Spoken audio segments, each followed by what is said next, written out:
Karina pour cette belle introduction. Alors, bon matin à tous et à toutes. Et donc, au nom de Sébastien et moi-même, nous sommes très heureux de vous avoir parmi nous aujourd'hui pour ce webinaire sur la transition du régime de compensation vers la responsabilité élargie des producteurs. Et on va aussi pouvoir vous discuter du tarif 2023 qui a été sur lequel on a fait des consultations en novembre. Et on pourra vous présenter un peu plus ce qui va être les coûts estimés ou par tonne au cours de la prochaine année pour les producteurs qui mettent en marché des contenants emballage et imprimés. Pour la présentation d'aujourd'hui, vous voyez qu'on a quatre blocs rapides.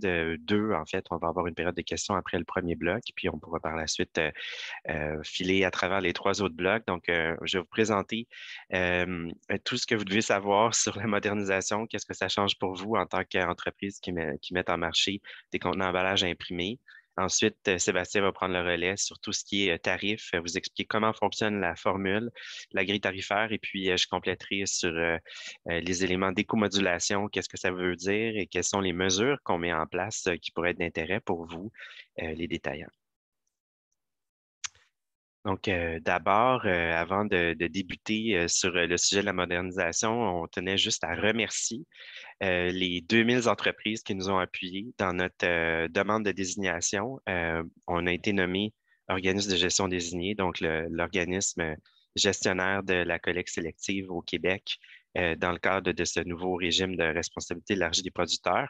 Puis c'est vraiment grâce aux 2000 entreprises qui nous ont appuyés. Je sais qu'il y a beaucoup de détaillants québécois qui font partie de cette liste-là. Donc, on vous remercie chaudement vraiment de nous avoir appuyés durant l'été dernier, qui n'était pas une période facile pour aller chercher faire ce genre de demande-là, puis d'aller chercher votre appui en plein milieu de la période des vacances.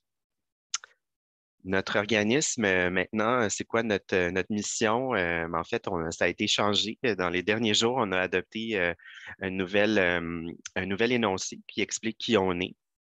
Donc, ça fait déjà une quinzaine d'années qu'on vous représente, vous, les producteurs, pour votre responsabilité au niveau de financer le système, donc de compenser les coûts des municipalités pour la collecte sélective des matières recyclables. Mais depuis 2022, on est maintenant l'organisme de gestion désigné qui se trouve à être le donneur d'ordre de toute la gestion de la collecte sélective au Québec. Puis, ben, vous verrez dans la présentation aujourd'hui les types de services qu'on veut vous offrir, qui va être vraiment là, la proposition de valeur qu'on veut offrir aux producteurs au cours des prochaines années. Puis, il faut savoir qu'on va avoir un rôle un peu à double chapeau au cours des trois prochaines années pour couvrir à la fois le régime de compensation qui est en cours actuellement et la nouvelle responsabilité élargie des producteurs. La responsabilité élargie des producteurs, qu'est-ce que ça fait? Qu'est-ce que ça mange en hiver? Pourquoi on en parle maintenant? Bien, probablement, pour plusieurs d'entre vous, si vous avez participé à votre comité environnement, tout ça, ou développement durable dans les dernières années, vous avez sûrement entendu parler des collègues ou des gens dans l'association qui mentionnaient que les producteurs ont besoin d'avoir plus de contrôle sur le système de collecte sélective parce que vous le financez en totalité depuis 2013. Et donc, vous financez un service, en fait, pour lequel vous n'avez pas de contrôle. Présentement, c'est un peu comme un chèque en blanc que les producteurs donnent aux municipalités. Et on devait trouver une façon de s'assurer que ceux qui paient puissent avoir plus de contrôle sur le système. Puis en contrepartie, le gouvernement voulait s'assurer qu'on ait une reddition de comptes qui est accrue, plus de transparence dans l'information parce que c'est un système qui est très opaque présentement. Et on a décidé aussi, le gouvernement a décidé d'avoir une approche qui est québécoise et qui est spécifique, où est-ce que les communautés locales continueraient d'être très impliquées au niveau des services de première ligne. Donc, le système actuel, c'est un système où est-ce que chacun donne de l'argent au maillon de la chaîne suivant, sans nécessairement avoir de contrôle sur comment cet argent-là va être dépensé. Les municipalités elles-mêmes ne savent même pas nécessairement que le chèque vient de IEQ parce qu'ils reçoivent l'argent de Rester Québec. Donc, c'est très, c'est ça, c'est vraiment très en silo comme approche actuellement. Et le nouveau système vers lequel on s'en va, ça va être un système où est-ce que Éco-entreprise Québec, qui représente les producteurs, va être vraiment au cœur de toutes les relations contractuelles, du flux d'informations aussi. Et on va avoir jusqu'à toute la relation avec le citoyen, les communications citoyennes qui vont faire partie de nos responsabilités. D'un point de vue réglementaire, qu'est-ce que ça change pour les producteurs? Bien, les producteurs vont être collectivement responsables d'élaborer, mettre en œuvre et financer le système de collecte sélective à travers un organisme qui se trouve à être Éco-entreprise Québec. Puis, vous allez aussi être collectivement propriétaire de la matière. Ça, c'est un nouveau concept parce que, comme on le voyait précédemment dans la diapo sur le système linéaire, personne avait vraiment une idée de ce qui se passait dans le maillon de la chaîne suivant, ce qui fait qu'on était dans une situation où chacun gérait la matière qu'il recevait selon ses intérêts, selon ses objectifs. Là, les producteurs sont propriétaires collectivement de la matière de A à Z.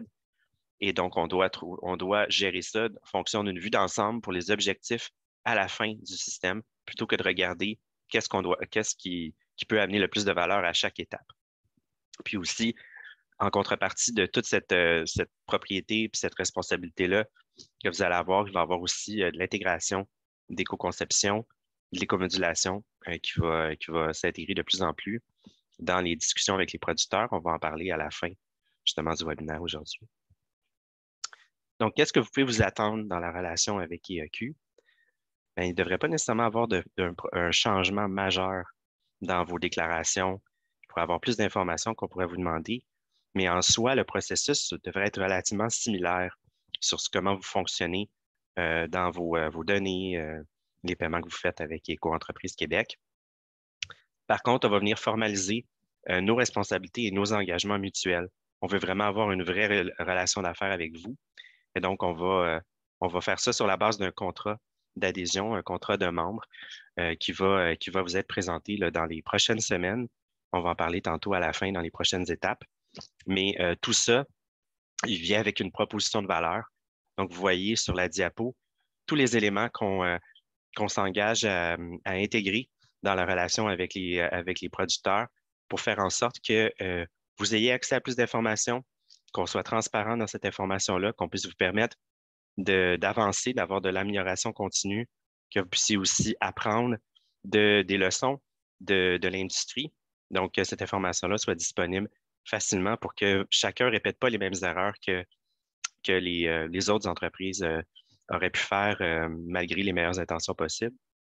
Puis, on va avoir aussi beaucoup de collaboration avec nos partenaires du secteur de la REP, de la responsabilité élargie des producteurs, autant au niveau domestique qu'au niveau international. Avec la REP, il vient beaucoup d'opportunités d'optimiser les coûts du système. On parle de regroupement des organismes municipaux. Donc, présentement, il y a 567 contrats de collecte-transport au Québec. C'est énorme. Dans certaines juridictions, ça se compte sur les doigts d'une main. L'objectif avec toute cette réforme-là, cette transformation-là, ça va être entre autres de regrouper des contrats pour pouvoir aller chercher optimisation au niveau financier, mais aussi de l'optimisation au niveau opérationnel. Donc, on va travailler sur les territoires de collecte aussi, s'assurer que, par exemple, dans le secteur rural, si on a une route qui relie 3 villages ensemble, puis que présentement, chaque village a son contrat de collecte, puis peut avoir un camion différent qui passe des jours différents, on va essayer de voir si on peut gérer les 3 villages en même temps dans le même contrat et faire en sorte, entre autres, qu'on puisse réduire les gaz à effet de serre, par exemple. On va aussi ajouter des nouveaux payeurs dans le système. C'est un système qui va grossir dans les prochaines années. Vous allez voir toutes les nouvelles responsabilités qui vont venir avec ça. Les payeurs actuels, donc la plupart d'entre vous, vous ne serez pas seul là-dedans. Il va y avoir des nouveaux payeurs qui vont s'ajouter. Tout le secteur du B2B, donc les entreprises, les marques qui font uniquement du B2B vont s'ajouter dans les gens qui paient pour financer le système. Puis tout le commerce en ligne aussi, de la façon dont le règlement du Québec est monté présentement, on peut aller chercher les entreprises de commerce électronique, peu importe où elles se trouvent, toutes les entreprises en fait qui mettent en marché des produits pour les Québécois. Donc, on n'est pas limité aux frontières de la province. Vous voyez qu'il y a plein d'opportunités qu'on peut saisir. Il y a beaucoup d'informations, ça paraît un peu technique et présenté comme ça, mais il faut savoir que toutes ces nouvelles opportunités-là, c'est des choses qui n'existent pas présentement dans le système. Quand on parle d'avoir une gestion intégrée de l'accès à l'information en temps réel, ça en soi, ça va être une révolution, mais le fait qu'on puisse être intégré, avoir une vue d'ensemble pour le système en entier, ça amène cette opportunité-là qui n'existe pas présentement. Sébastien va être responsable de l'intelligence d'affaires chez EEQ. Mais il y a beaucoup d'éléments d'intelligence d'affaires qui vont être rendus possibles et disponibles à cause de cette nouvelle structure au niveau de l'organisation du système, qui, malgré les meilleures intentions de tout le monde, aujourd'hui, on ne serait pas capable d'y arriver parce que simplement trop de points qui travaillent sur différentes bases qu'on ne serait pas en mesure de pouvoir communiquer toute cette information-là de façon intelligible. Il y a beaucoup de complémentarité aussi qu'on va faire. Vous avez beaucoup entendu parler du système de consignes qui va être élargi, qui a été adopté en même temps que le règlement sur la collecte sélective. On a beaucoup parlé de consignes ou collecte sélective, qu'est-ce qui est le mieux, tout ça. Là, on est rendu à une autre étape. On est rendu à une étape où est-ce qu'on va travailler avec des systèmes qui se complètent. On n'est pas concurrents. Donc, on va essayer de travailler avec eux, entre autres dans des ententes pour gérer des services en commun. Vous voyez, tous des leviers d'optimisation, des choses qui sont nouvelles. On n'est pas un organisme municipal, on est un OBNL privé. Donc, ce que ça veut dire, c'est que les règles du marché public avec le plus bas soumissionnaire conforme ne s'appliquent pas à nous. Donc, on a des règles que nous, on peut choisir d'adopter selon nos critères, nos objectifs, nos priorités. Quand on parle de traçabilité, de mesures de performance, c'est des choses qu'on va faire, qu'on n'a pas le choix de faire pour pouvoir réussir à atteindre nos cibles, les cibles gouvernementales qui sont très élevées. Mais on va pouvoir réaliser ça à partir de contrats commerciaux qui suivent un peu ce que vous faites avec vos fournisseurs. Puis si jamais ça ne fonctionne pas avec un fournisseur, on n'est pas obligé d'aller étaler ça sur la place publique pour faire des procès et tout ça. À partir du moment où est-ce que dans un contrat commercial, la relation ne fonctionne pas, on a des leviers différents que des municipalités ou des gouvernements. Tout au niveau des relations, de tout ce qui est communication avec les citoyens, donc information, sensibilisation, éducation, toute une approche harmonisée qui va être faite au niveau du Québec entier. Donc, c'est fini un peu d'avoir des messages différents d'une municipalité à l'autre. Quand je vous dis c'est fini, ça ne va pas être fait demain matin, là, ça va prendre encore quelques années, mais on voit la lumière au bout du tunnel. Donc, c'est ça là, qui est encourageant avec ça. Puis, tout au niveau de la qualification des centres de tri et des recycleurs, on va avoir des critères précis pour s'assurer qu'ils puissent se qualifier. On ne va pas juste recevoir qu'est-ce qui fonctionne sur papier. Si un recycleur est en mesure de livrer la marchandise, il peut travailler avec nous. Même chose pour un centre de tri. À terme, il va falloir identifier aussi quels centres de tri fonctionnent, vont pouvoir travailler avec nous parce qu'ils vont pouvoir nous amener aux prochaines étapes. On a des objectifs et des exigences du 21e siècle dans le règlement. Il faut faire la même chose dans nos contrats avec nos partenaires d'affaires. Puis vous voyez finalement une structure dynamique de la vente de la matière. On va décider de la structure de la vente de la matière parce que vous êtes propriétaire de la matière. Donc, à votre nom, on va gérer une nouvelle structure de vente de la matière. En soi, le fait qu'il y ait une seule structure de vente de matière pour tout le Québec, ça change beaucoup de choses parce que présentement, on a 23 centres de tri qui peuvent choisir d'avoir chacun leur structure de vente de matière. Des nouvelles responsabilités aussi qui s'ajoutent dans la REP. Je parlais tantôt du B2B, mais tout le secteur institutionnel, commercial et industriel va s'ajouter à nos obligations progressivement jusqu'en 2030. Ce que ça veut dire, c'est qu'à terme, en 2030, on va avoir un système de collecte sélective qui va être facilement près du double de ce qu'il est présentement en termes de coûts. Par contre, vous voyez tous les nouveaux joueurs qui vont pouvoir s'ajouter à ce secteur-là parce qu'il y a plusieurs joueurs qui ne font que l'institutionnel. Pensez par exemple aux fournisseurs qui travaillent uniquement avec le système de santé. Ils ne sont pas présentement dans le financement de notre système actuel, mais à terme, ils vont être inclus parce qu'on va devoir aussi collecter les matières recyclables dans les hôpitaux. La couverture aussi des espaces publics extérieurs, on va avoir, selon des critères là, pour les municipalités d'un certain niveau, là, à partir de 25 000 habitants, on va avoir des lieux publics extérieurs à desservir, donc dans les parcs, dans les places publiques, tout ça, pour faire en sorte que sur le bord de rue, dans les rues commerçantes comme la rue Sainte-Catherine, tout ça, ça va être des choses qui vont devoir être harmonisées pour que toutes les installations similaires à travers le Québec qui suivent des règles qui sont les mêmes, qu'on puisse les couvrir là, de manière équitable. Puis vous voyez qu'on a aussi des nouveaux territoires à couvrir, incluant les communautés autochtones, qui ont droit, elles aussi, d'avoir ce service-là, puis d'avoir un soutien en communication aussi pour pouvoir avoir les mêmes opportunités que le reste de la population.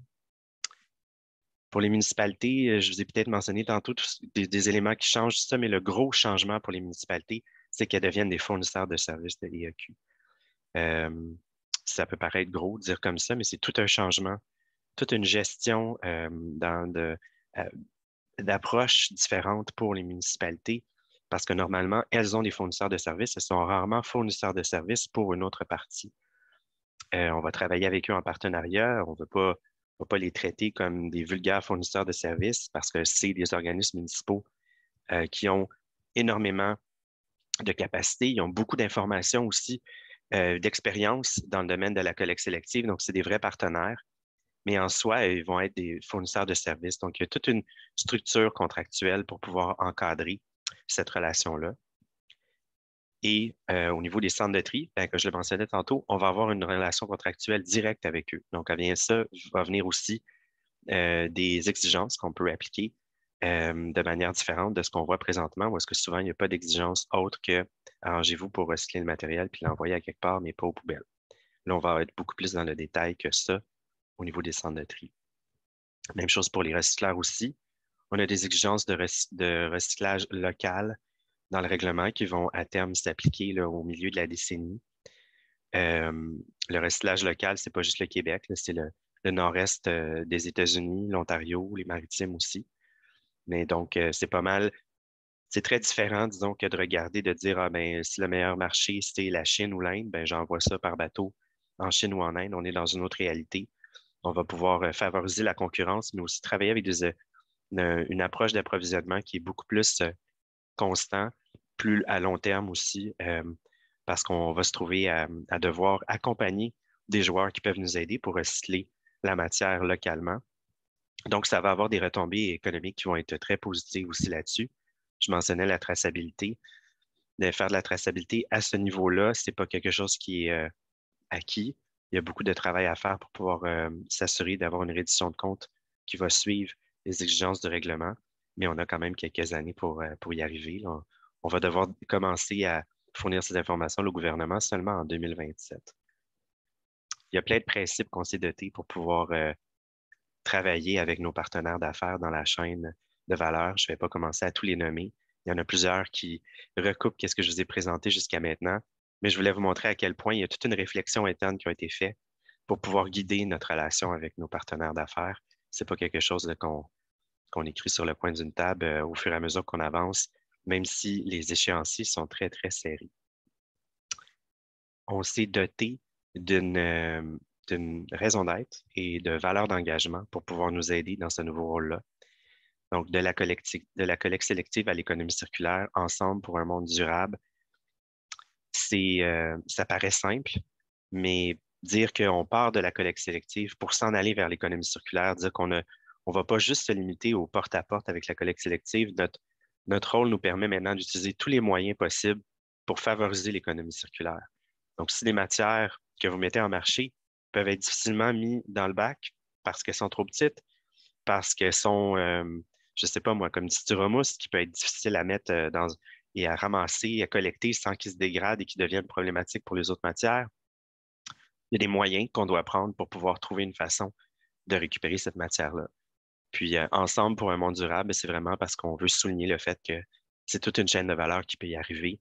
Ensemble, on ne va pas nécessairement être capable de faire ça juste nous tout seuls en poussant nos exigences à tout le monde en disant pas mon problème, arrangez-vous avec ce qu'on vous demande de faire. Vous voyez, valeur d'engagement. Je veux vraiment focuser sur la vigilance parce que les matières résiduelles, ce n'est pas un secteur qui est facile. Il y a beaucoup de scandales dans les dernières années qui sont associés à ça. On est très conscient du secteur dans lequel on travaille. Donc, on a des valeurs d'engagement pour s'assurer qu'on on puisse suivre, qu'on dise que les bottines suivent les babines là-dessus. Donc, valeurs d'engagement pour nous aider. Vous avez peut-être vu certaines des actions qu'on a posées dernièrement, on a annoncé qu'on lançait un appel de qualification pour un centre de tri dans l'Est de Montréal. Vous savez, le centre de tri de Montréal, on en entend parler depuis très longtemps, pas très performant, un vieux centre de tri. On doit pouvoir s'assurer d'avoir un nouvel équipement très moderne pour pouvoir avancer vers nos nouvelles responsabilités. Donc, d'ici la fin 2024, on aimerait avoir un centre de tri qui est opérationnel dans l'Est de l'île de Montréal. Une structure de concertation, tantôt quand je parlais de transparence, tout ça, ben, on veut pouvoir walk the talk encore là-dessus. Donc, on travaille beaucoup avec, on travaille beaucoup avec les différentes parties prenantes autour de notre organisation. On a 4 comités de concertation, dont 2 qui sont déjà en branle. On va avoir dont un comité de concertation sur l'éco-conception et la recyclabilité des matériaux, où on va avoir des joueurs de l'industrie qui vont être mis à contribution. C'est un comité de concertation transversal qui va inclure à la fois des fabricants d'emballage, des metteurs en marché, donc des détenteurs de marques, comme certains d'entre vous, et les recycleurs qui, à la fin, ont besoin de cette matière-là. Donc, de trouver une façon de mettre en adéquation ce qui rentre au début du système avec ce qui sort pour boucler la boucle pour vrai. Sans soi, ça va être une belle opportunité de pouvoir s'assurer d'apprendre des leçons apprises de tout le monde. Je vous ai mentionné tantôt les citoyens, à quel point les choses changent pour eux aussi. Bien, il va y avoir une liste de matières acceptées qui va être la même à terme à travers le Québec. Donc, Natashquan ou Montréal, on ne va pas commencer à dire ça, c'est pas accepté dans le bac ou ça, c'est l'est. Ça va être la même chose pour tout le monde. Puis, on va beaucoup travailler accès à l'éducation citoyenne pour s'assurer qu'ils puissent nous aider à être des alliés pour pouvoir faire en sorte que le système performe à son meilleur. Puis, on va beaucoup communiquer sur les résultats. Présentement, la communication citoyenne, c'est beaucoup faites ce geste-là, déposez dans le bac et après, ayez confiance que tout va bien se passer. On est conscient qu'on est ailleurs aujourd'hui, puis avec la traçabilité, puis tout l'accès aux données puis aux informations qu'on va avoir, on va être en mesure de communiquer sur ce qui se passe réellement à la fin pour inspirer les gens puis leur redonner confiance dans un système où est-ce que pour plusieurs, là, la confiance est ébranlée avec toute la couverture médiatique des dernières années.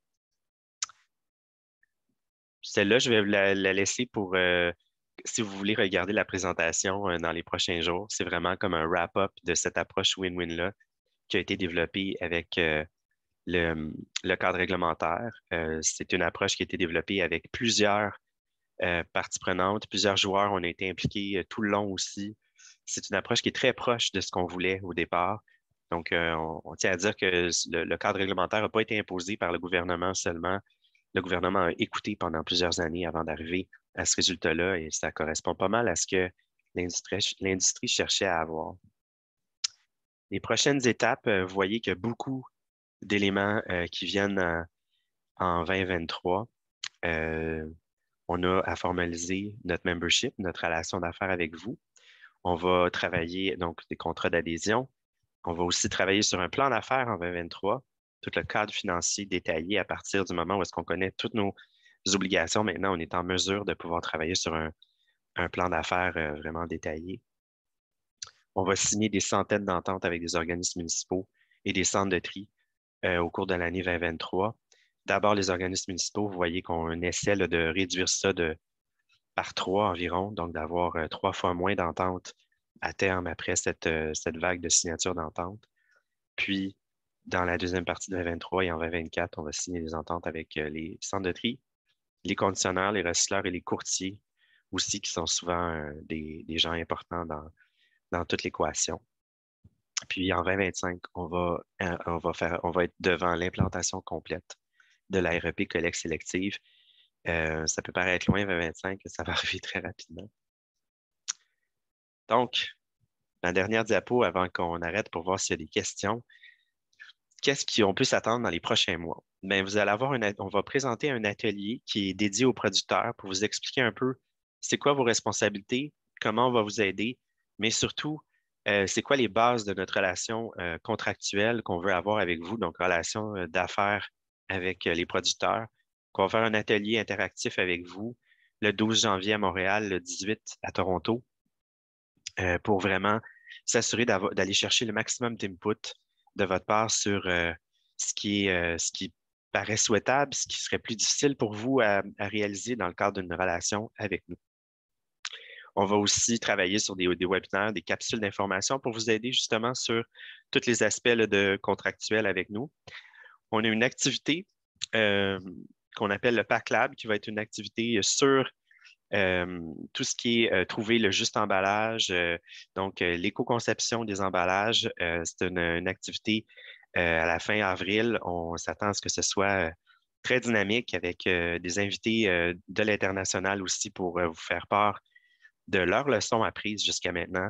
Donc, stay tuned là-dessus. Si vous voulez vous inscrire à une activité comme ça va être très intéressant. Puis, comme je mentionnais tantôt, un comité de concertation, on continue à travailler avec eux pour la mise en œuvre de la REP collecte sélective. Je vais arrêter ici et voir si, Sébastien, est-ce qu'il y a des questions jusqu'à maintenant?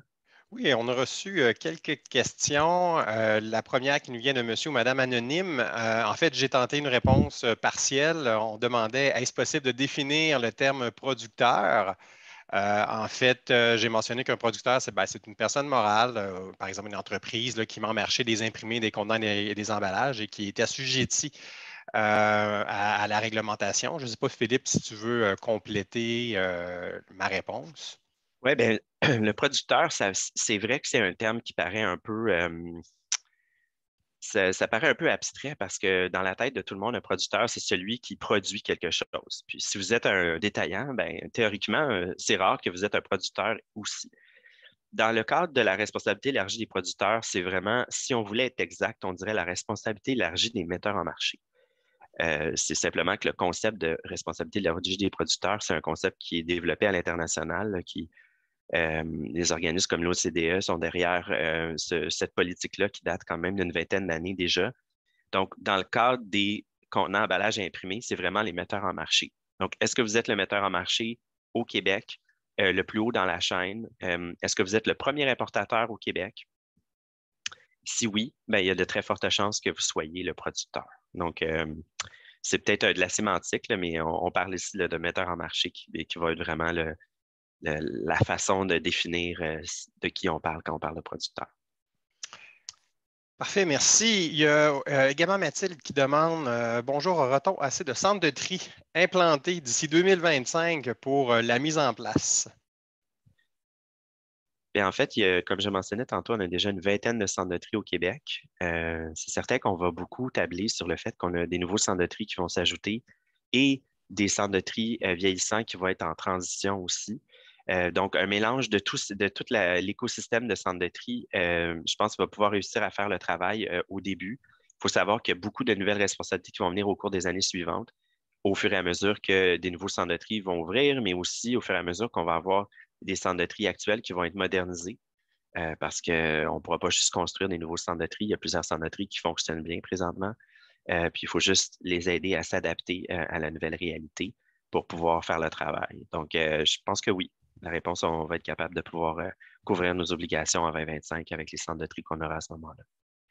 On a reçu une autre question aussi de Mathilde, c'est comment on fait pour participer à l'atelier du 12 janvier? Mais on va avoir une lettre, une infolettre qui va partir incessamment aujourd'hui ou demain avec le lien pour s'inscrire. Donc, vous allez être en mesure là, de vous inscrire pour cette activité-là. Les gens qui ont reçu l'invitation pour la consultation du tarif le 2 novembre vont définitivement recevoir l'invitation. Si vous pensez que quelqu'un d'autre dans votre organisation devrait participer à l'atelier plutôt que vous, si vous êtes, par exemple, vous êtes le répondant qui est sur la liste d'envoi, ben, n'hésitez pas à le partager à la bonne personne. Euh, il y a peut-être certaines personnes là, qu'on ne connaît pas qui ne recevront pas l'invitation, mais donc l'invitation n'est pas destinée uniquement à la personne qui va recevoir le courriel dans les prochaines heures. Ensuite, une question d'anonyme. Je ne sais pas si on va être en mesure de répondre à celle-là, Philippe, mais on mentionne ici que, on parle d'un départ de la REP en octobre 2022, mais nous avons reçu une lettre disant qu'il y a des frais rétroactifs depuis 2019. Est-ce possible d'avoir plus d'infos? Merci. Je ne sais pas si ça s'applique vraiment à notre REP à nous ici. Donc, si la personne pourrait nous donner plus de détails, à moins que Philippe, toi, tu sois au courant de ce qu'il y en est. Là. Mais il y a plusieurs REP au Québec, donc je ne C'est sais ça. pas si on parle de la nôtre. Il n'y a pas pour la nôtre qui s'applique à tout le monde des frais rétroactifs. Maintenant, ça pourrait être aussi un cas particulier que vous avez dans votre relation avec IEQ. Dans ce cas-là, je pense que c'est mieux que vous puissiez nous en parler individuellement. Mais il n'y a pas quelque chose qui me vient à l'esprit là, sur des frais rétroactifs à 2019 qui s'appliqueraient à l'ensemble des entreprises. Une autre question de la part de Sabrina. Est-ce que les matières résiduelles qui vont entrer dans les centres de tri vont rester la propriété des producteurs si c'est eux qui ont la responsabilité de leur mise en marché? Tout à fait. Oui, la propriété de la matière va rester celle des producteurs jusqu'à ce qu'on soit face à une matière qui redevient l'équivalent d'une matière vierge et qui peut être utilisée pour refaire un produit. À ce moment-là, la propriété va passer, mettons, si on décide de faire des kayaks avec du HDPE, ben, les billes de plastique, quand elles vont s'en aller chez le producteur de kayak, là, ça devient vraiment la propriété du producteur de kayak, mais jusqu'au moment où est-ce que ça est au producteur de kayak, ça reste la propriété des producteurs. Et enfin, une dernière question. Est-ce que vous planifiez des ateliers d'information pour les autres maillons de la chaîne de valeur, comme les municipalités, les centres de tri, les recycleurs? Oui, on a toute une série de webinaires qu'on va organiser en 2023 avec les municipalités. On travaille aussi avec les associations du secteur là, qui représentent les centres de tri, les entreprises en technologie environnementale. Donc, on va avoir là, toute une approche de communication avec tous les maillons de la chaîne au cours des prochains mois. Voilà, ça fait le tour des questions, mon cher. Parfait. Mais je vais te laisser Oui, te laisser de continuer. je prends le contrôle.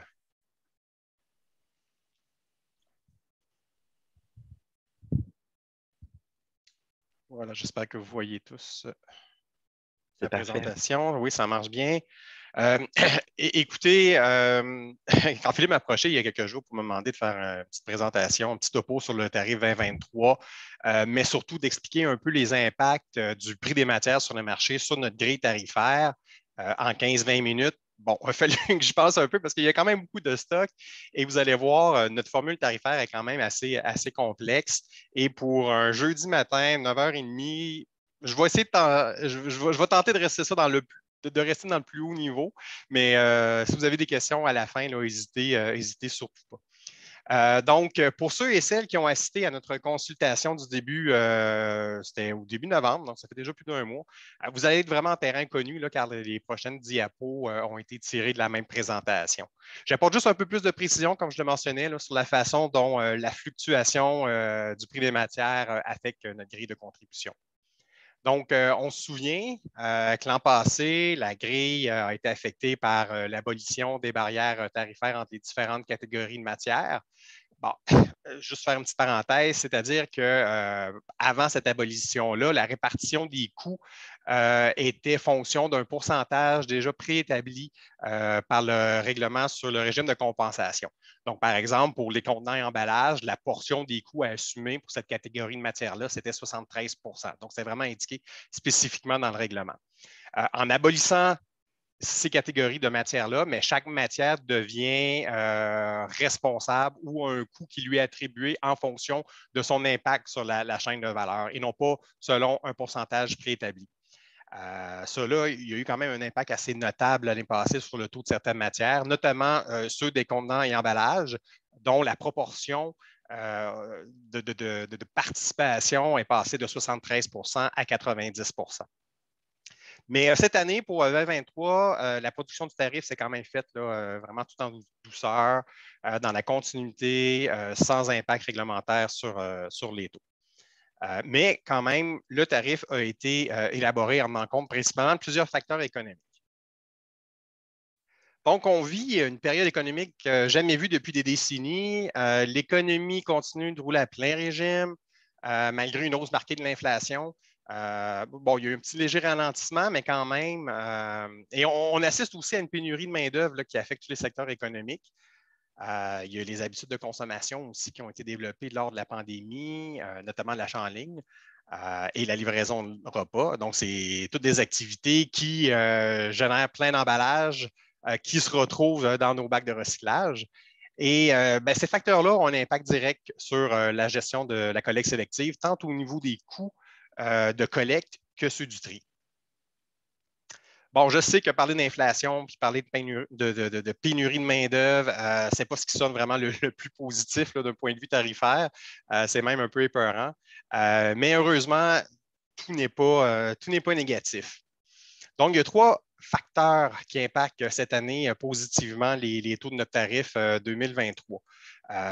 Premièrement, il y a les centres de tri qui ont effectué des investissements quand même très importants dans le but de moderniser leurs équipements au cours des dernières années. Puis ça, c'était afin de répondre aux critères de qualité des recycleurs, critères qui sont de plus en plus élevés. Tous ces investissements-là et les coûts supplémentaires engendrés en centre de tri, notamment par l'ajout de contrôleurs qualité et les hausses de salaire aussi ont déjà été anticipées dans le tarif précédent.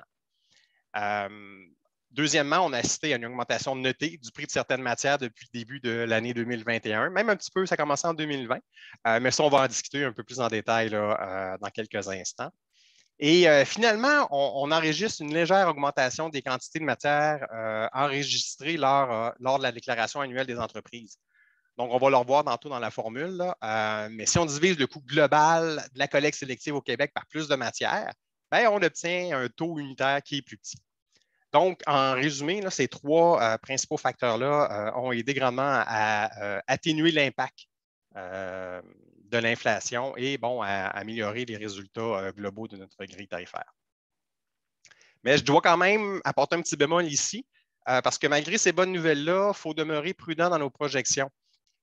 L'année 2022 vraiment a démarré là, sur les chapeaux de roue en termes de valeur pour certaines matières sur les marchés, mais on a assisté depuis les derniers mois à une contraction assez marquée du prix de certaines matières, là, notamment les plastiques.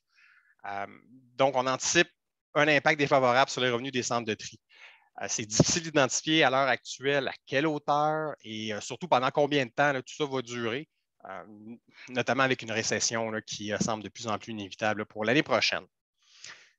Mais en résumé, il y a beaucoup d'incertitudes dans l'air et les ajustements qu'on propose pour 2023 sur notre grille visent à maintenir une certaine stabilité générale au niveau des taux, même s'il y a certaines fluctuations par matière. Mais ce n'est rien comparé à ce qu'on a vu l'année passée. Donc, justement, parlons-en du prix des matières. Comment ça fluctue tout ça sur les marchés? Qu'est-ce qui cause toute cette volatilité-là qu'on voit aujourd'hui? Et écoutez, il n'y a pas vraiment de secret ici. C'est comme dans bien des secteurs. Le prix des matières recyclables il est sujet à la loi de l'offre et de la demande. C'est plate, là, mais c'est la seule explication que j'ai présentement.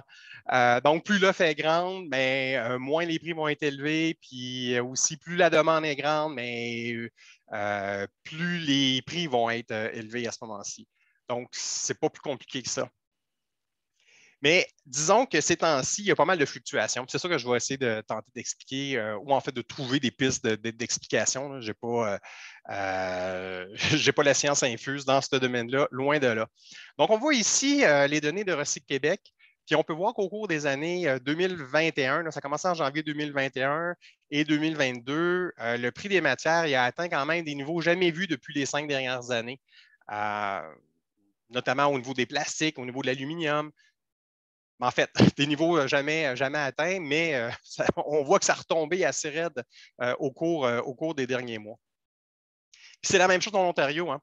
Le Container Composite Index, qui est publié par le Continuous Improvement Fund, le CIF, on voit qu'il a connu vraiment une belle vague au printemps pour finalement s'échouer à la fin de l'été puis au début de l'automne. Si on prend, par exemple, plus en détail les plastiques, comme je parlais tantôt, toujours selon le CIF, on remarque que les années, justement, 2020, 2021 ont été quand même assez fastes. Là. On voit surtout au niveau du PET et du HDPE, vous voyez la courbe qui monte assez rapidement.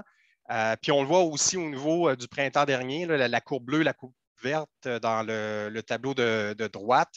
Il y a une belle petite vague là, qui a monté au courant de l'été, mais on voit que le party s'est abruptement terminé au cours des derniers mois. Mais on assiste quand même à une genre de stagnation pour ces deux matières-là. Puis même, une légère hausse du HDPE en octobre dernier. il y a divers facteurs qui expliquent toutes ces variations-là. De façon générale, c'est sûr, l'inflation, la force du dollar américain et même la guerre en Ukraine là, affectent évidemment le marché. La guerre en Ukraine, spécifiquement, il y a une espèce d'effet domino là, qui est en jeu. Il y a plusieurs usines qui ont fermé, ce qui a affecté les chaînes de production dans toute l'Europe. Et quand on parle de globalisation, mais ça affecte aussi les autres pays, dont le Canada. Et il y a la hausse du prix du carburant aussi qui peut expliquer cette volatilité-là parce que, bon, ça peut avoir un effet négatif sur le pouvoir d'achat des ménages. S'il y a moins d'achats, ça peut amener à une chute de prix de vente de certaines matières. Il y a d'autres facteurs aussi qui impactent spécifiquement certaines matières. Pour les plastiques, on a la Convention de Bâle sur le contrôle des mouvements transfrontaliers de déchets dangereux et de leur élimination qui a été amendée en 2021, ce qui fait qu'il est maintenant plus difficile d'exporter le plastique et la conséquence s'en fait sentir. Donc, il y a trop de matières disponibles actuellement en Amérique. Puis le Canada et les États-Unis ont signé une entente qui fait que les Américains nous expédient pas mal de plastique ces jours-ci. Bref, le marché canadien il est un peu inondé par le plastique américain, ce qui pourrait expliquer la baisse générale des plastiques qu'on a vue là, au cours des derniers mois. Il y a aussi la diminution relative également du prix de certains hydrocarbures qui fait en sorte que la matière vierge, donc la matière neuve de plastique, devient un peu moins dispendieuse et donc ça rend les matières recyclées un peu moins intéressantes. Il y a certains groupes, dont le AMCS, qui est un spécialiste de logiciels de gestion de matières résiduelles, qui mentionne toutefois qu'à long terme, le portrait demeure quand même positif pour les plastiques recyclés. Donc, on va voir une tendance, en fait, une tendance qui va être peut-être pas aussi exponentielle comme on a vu au cours des derniers mois, mais une tendance quand même continue à la hausse pour la demande des plastiques. Puis ça va résulter en des prix moyens qui vont demeurer quand même supérieurs à ceux enregistrés dans le passé.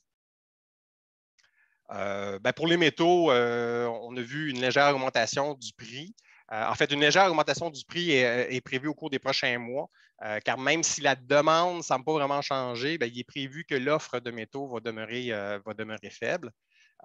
Pour l'aluminium, l'augmentation importante que vous avez vue, l'espèce de courbe bleue dans l'autre graphique, donc, cette augmentation importante-là en 2021 est due au fait qu'il n'y avait pas beaucoup d'aluminium disponible à l'époque sur le marché, d'où la forte augmentation des prix. Puis la chute qu'on a vue récemment, il semblerait que les prix redescendent là, pour se stabiliser, pour un retour, disons, plus à la normale. Donc, on vient voir un peu qu'est-ce qui peut influencer le prix des matières sur le marché. Puis on voit que ça ne suit pas vraiment une belle courbe droite. Là. Il y a beaucoup de fluctuations, puis ça bouge pas mal ces temps-ci. On va regarder maintenant comment tout ça impacte notre grille tarifaire. Mais avant vraiment, encore une fois, d'aller plus loin, on va faire un petit rappel sur la façon dont Éco-entreprise Québec établit les taux par matière. Moi, je suis arrivé l'année passée chez Éco-entreprise Québec et pour m'imprégner un peu de la formule, j'ai décidé de la mapper, donc, excusez-moi, de la cartographier. Et voici une image de ce que ça a donné. Et puis, vous ne voyez pas tout le, tout le processus non plus. Donc, ça paraît quand même pas mal complexe, mais encore une fois, je vais m'organiser pour garder ça le plus simple possible. En fait, c'est vraiment compliqué, pas compliqué. Il y a 3 grands paramètres qui influencent les taux. Il y a premièrement le coût total de la collecte sélective, qui est déclaré par les municipalités auprès de Recyc Québec. Il y a le taux de récupération par matière qui est obtenu via des études de caractérisation qu'Éco-entreprise Québec effectue. D'ailleurs, on est en train de mettre à jour tous ces taux-là. On est en plein milieu d'une étude pour revoir tous ces pourcentages-là. Et ensuite, on a le coût net de chaque matière dans la chaîne de valeur qui est établi selon notre étude d'allocation des coûts par activité qu'on a commencé à mettre à jour là, de façon annuelle à partir de l'an dernier. Donc, on additionne tout ça. Et ensuite, le coût total de chacune des matières est converti en tonnes en divisant par les quantités qui sont déclarées par les producteurs. Donc, cette année, les changements notables concernent encore une fois particulièrement la fluctuation du prix de certaines matières. Les autres paramètres sont demeurés relativement stables. Là. On enregistre peut-être une petite hausse au niveau des quantités déclarées. Donc, ces trois grands déterminants-là sont ensuite transposés à travers trois facteurs parce qu'on veut s'assurer que les sommes soient allouées aux différentes matières en fonction de leur performance, les unes par rapport aux autres. On a le facteur 1 qui pénalise les matières qui ont un faible taux de récupération.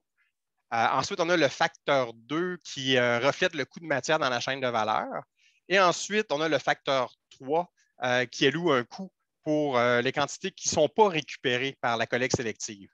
Donc, le prix des matières entre en jeu dans le facteur 2 et dans le facteur 3. Puis ensuite, on applique une pondération à travers chacun de ces facteurs-là. 40 pour le facteur 1, 40 pour le facteur 2 et 20 excusez-moi, pour le facteur 3. Donc, notre formule fait en sorte que moins de matière est recyclable, bien, plus son taux va être élevé. Donc, notre tarif, c'est un incitatif à générer moins de matière et à utiliser des matières qui sont plus recyclables.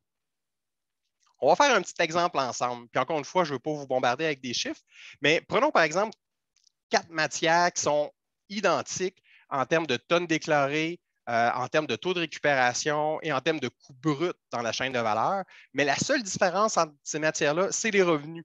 Donc, c'est l'intérêt que les marchés ont à travers cette matière-là. Donc, on voit la différence entre la matière A et la matière D. La matière D qui est plus en demande, dont le coût sur les marchés est plus élevé.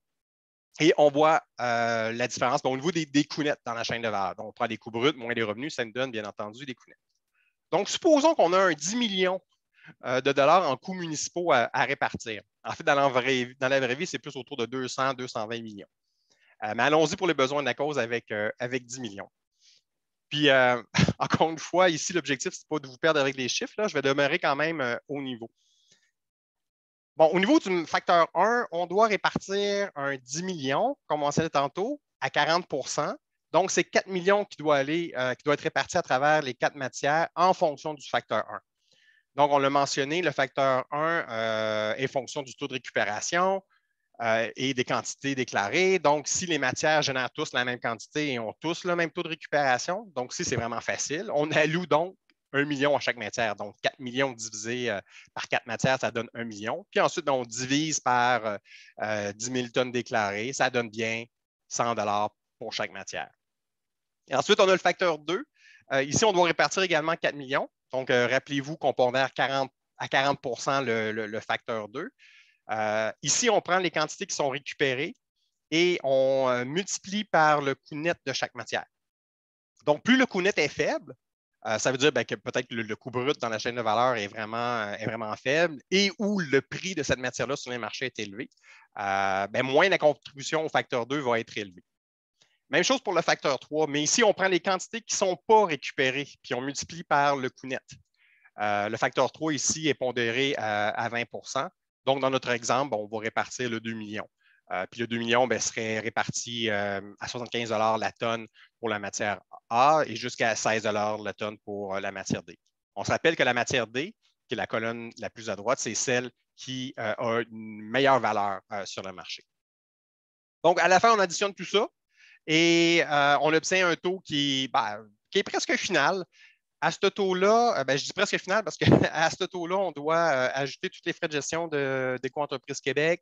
On doit ajouter aussi d'autres provisions comme les mauvaises créances, la contribution aux différents fonds de réserve qu'on doit maintenir et aussi l'indemnité qu'on doit verser à Recyc Québec.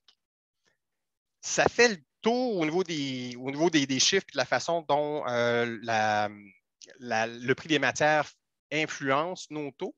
Si vous désirez en apprendre davantage, notez que notre fichier de calcul complet se retrouve sur notre site disponible à la section tarification. Donc, si jamais vous voulez voir comment tout ça joue pour chacune des matières, je vous invite à aller y jeter directement un coup d'œil. Donc, vous l'avez vu, le lien direct entre le prix des matières sur le marché et son taux dans la grille de contribution de EUQ. En résumé, une bonne performance sur les marchés donne de meilleurs taux. Donc, on va regarder maintenant à quoi ça ressemble pour les tarifs, pour le tarif 2023, donc notre grille de contribution pour l'année qui s'en vient. On voit ici l'effet combiné de tous les facteurs utilisés dans le tarif. Les ajustements de taux, comme j'expliquais tantôt, sont quand même variables d'une catégorie à l'autre. Cette année, les ajustements varient entre 0 pour le verre et 17 pour l'aluminium. Je vous ramène au graphique de Recycle Québec où est-ce qu'on voyait les grandes fluctuations. Il y a une petite ligne dans le bas là, qui était pour le verre, qui ressemblait à un électrocardiogramme, qui était vraiment à plat. Donc, on voit la valeur sur le marché du verre est quand même très, très faible par rapport à l'aluminium, qui a connu des bonnes années récemment. Donc, oui, grosso modo, la fluctuation, encore une fois, du prix des matières là, explique toutes ces grandes variations-là. L'impact moyen est de moins 4,1 pour l'ensemble de notre grille. En fait, je pense que la présentation va vous être disponible. Vous allez voir en annexe tous les détails, là, matière par matière. Mais si on regarde rapidement au niveau de notre grille de tarifs fixes, notre grille de tarifs fixes va suivre la moyenne globale. Donc, une légère diminution aussi de 4 pour chacun des critères d'admissibilité. Donc, voilà, ça fait le tour pour tous les chiffres du tarif 23. Je ne sais pas, Philippe, si tu veux passer immédiatement à la section éco-modulation, puis on prendra les questions qui ont pu survenir. Il va falloir que tu te mutes, par exemple. Et là, on va y arriver un jour, hein? Donc, éco-modulation, je mentionnais tantôt, on a déjà des mesures d'éco-modulation qui sont en place chez Éco-entreprise Québec. Je voulais vous en faire part de certaines, puis aussi de qu'est-ce que vous pouvez vous attendre là, dans les prochaines années. Pour ceux et celles qui mettent en marché du plastique numéro 5 ou du polypropylène ou du PP pour les intimes, on voulait vous mentionner qu'on a donc créé une catégorie dans le tarif qui est unique pour le PP. Donc, le polypropylène n'est plus mélangé avec d'autres polymères, le polyuréthane, puis des plastiques qui étaient, disons, de low grade, là, de qualité moindre, donc qui valaient moins sur les marchés. Donc, on peut maintenant tarifer le polypropylène en fonction de l'évolution de sa valeur sur les marchés, comme le mentionnait Sébastien tantôt.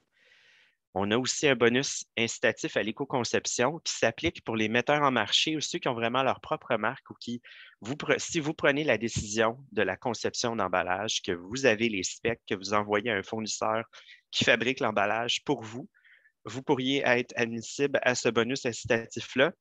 Puis le bonus, c'est vraiment de documenter les pistes d'éco-conception que vous avez intégrées dans les décisions pour certains emballages que vous avez choisi de mettre en marché nouvellement dans les dernières années. Donc, le bonus a été revu par rapport à l'an dernier pour s'assurer que ce soit, on bonifie les montants admissibles, qu'on rend ça le plus simple possible pour les organisations. Donc, si vous êtes admissible pour ça, sachez qu'on a jusqu'à 1 million de dollars qui est disponible pour l'ensemble des gens qui bénéficieraient du bonus incitatif à l'éco-conception. On a aussi un crédit pour le contenu recyclé. Vous voyez que le crédit varie si on parle des imprimés ou si on parle de contenants emballage de papier, carton, PET ou HDPE. Les montants aussi varient entre 1 million et 1 million. Si c'est quelque chose qui vous intéresse aussi, vous pouvez trouver l'information disponible sur notre site Web. Puis les mesures d'éco-modulation à venir, on est en train de travailler sur la feuille de route d'éco-modulation du tarif qui va donc nous présenter un peu toutes les nouvelles mesures qui vont entrer en vigueur au cours des prochaines années. On travaille aussi sur l'actualisation du crédit pour le contenu recyclé que je vous parlais précédemment. Puis, il faut savoir qu'à partir du tarif 2024, donc pour le tarif de l'an prochain, il va y avoir un malus qui va s'appliquer pour le PVC. Donc, le PVC, c'est un plastique numéro 3. Et puis, le plastique dégradable, donc les plastiques qu'on appelle compostables ou dégradables, qui ne sont pas gérables dans le centre de tri. Ces deux plastiques-là vont avoir des malus là, pour les pénaliser en fonction des coûts additionnels pour le système, comme le mentionnait Sébastien tantôt.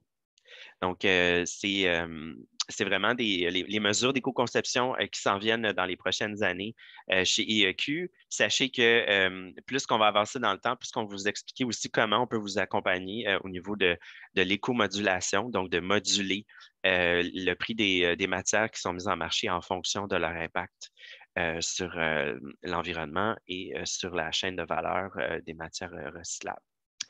Ça fait le tour de notre présentation. On va regarder pour voir si on a des questions. Je sais qu'il y avait une question tantôt pour Sébastien qui était au niveau là, du prix des matières. La question est arrivée juste avant que tu fasses ta diapo sur expliquer tout ce qui est impliqué dans le prix des matières.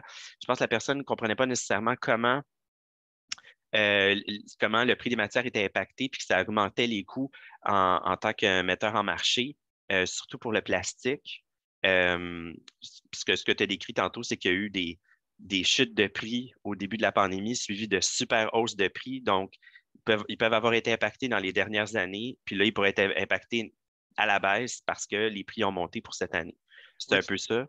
oui, bien, tout à fait. Ce qu'il faut comprendre, nous, dans notre règle d'allocation des coûts par activité, on prend pour acquis les deux variables les plus importantes, c'est le coût donc, de chaque matière dans la chaîne de valeur, mais aussi les revenus, comme j'expliquais tantôt. Donc, dans les catégories plastiques, il y a différents plastiques, par exemple. On a tout le HDPE, le PET, qui sont quand même des matières dont la valeur sur le marché est intéressante. En fait, pas mal plus que le polystyrène, que moins de débouchés. Je ne dis pas qu'il n'y en a pas, il commence à en avoir de plus en plus, mais par rapport au HDPE ou au PET, c'est des matières le polystyrène est une matière qui est moins intéressante, si je peux m'exprimer ainsi. Donc, le coût dans la chaîne de valeur va être plus élevé. Et notre but, nous, c'est d'allouer l'argent en fait, les coûts que les municipalités encourent, de l'allouer sur chacune des matières. Donc, les matières qui sont moins intéressantes et donc moins de débouchés, mais c'est celles-là qui vont être pénalisées. Donc, c'est comme ça qu'on réalloue tous les coûts, puis qu'on est capable de dire, OK, mais le HDPE va être moins impacté qu'une matière comme le polystyrène, par exemple, qui est moins intéressante. J'ai répondu à une question qu'il y avait de quelqu'un qui voulait savoir si le bonus sur l'incitatif à l'éco-conception était reconduit en 2023. Tout à fait. Donc, vous allez pouvoir bénéficier du bonus lors de vos déclarations l'été prochain pour le tarif 2023. Je pense que ça faisait le tour de toutes les questions qu'on avait, puis on arrive pile à 10 heures. Vanessa va être contente. Ça a regardé notre temps. Si vous avez d'autres questions, n'hésitez pas. Vous allez avoir nos coordonnées dans la présentation. Comme le mentionnait Sébastien, si vous voulez des détails sur les prix par matière dans notre tarif 2023, on vous met la grille avec les tableaux complets par catégorie de matière à la fin de notre présentation qu'on va partager avec Vanessa. C'est parfait. Donc, merci Philippe, merci Sébastien pour les riches présentations, le riche contenu. Puis, comme l'a mentionné Philippe, vous allez recevoir les présentations, mais également l'enregistrement du webinaire par courriel juste après le webinaire. Donc, au nom du Conseil québécois du commerce de détail et de notre partenaire Éco-entreprise Québec, on vous souhaite à tous une bonne journée. Merci encore. Merci. Merci beaucoup. Au plaisir.